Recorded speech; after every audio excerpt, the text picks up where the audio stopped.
Hello dear students, welcome to best approach. आज हम लोग सेट एंड रिलेशन के एक्सरसाइज 3 का 17 क्वेश्चन करेंगे। क्वेश्चन में क्या बोल रहा है हम देख लेते हैं। Let r is equal to p, q such that p and q are at the same distance from the origin, be a relation, then the equivalence class of 1, 1, -1 is the set. तो हमें क्या दिया गया है, एक relation r है जिसमें points जो है वो ओरिजिन से सेम डिस्टेंस पे हैं। इसको हम ऐसे समझ सकते हैं कि जैसे ये कोई प्लेन है, ये आपका x एक्सिस है, ये y एक्सिस है। तो कोई पॉइंट यहाँ पे P है, कोई पॉइंट यहाँ पे Q है। इसकी जो ओरिजिन से डिस्टेंस है ना, ये ऑलवेज सेम रहती है। तो हमें इक्विवेलेंस क्लास ऑफ 1 -1 का बताना है। तो हमें बताना है कि 1 -1 के ऐसे कितने रिलेशन बनेंगे जिसकी ओरिजिन से डिस्टेंस जो होगी वो सेम होगी, कांस्टेंट होगी। तो हम इसको बना के देख लेते हैं। 1, कहाँ पे आएगा, इस क्वाड्रेंट में आएगा, यहाँ कहीं।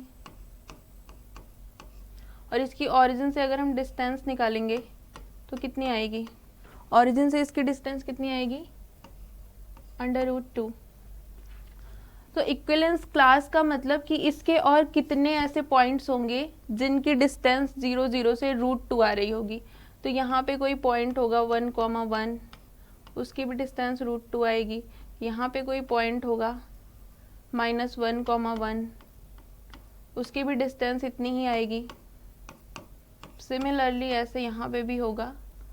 और यहाँ पे क्यों, ऐसे बहुत सारे पॉइंट्स होंगे यहाँ पे ऐसे जिनकी डिस्टेंस √2 आ रही होगी। तो ये सारे क्या रिप्रेजेंट कर रहे हैं, ये एक सर्कल को रिप्रेजेंट कर रहे हैं। तो सर्कल की इक्वेशन क्या हो जाएगी अगर हम इसको लिखते हैं,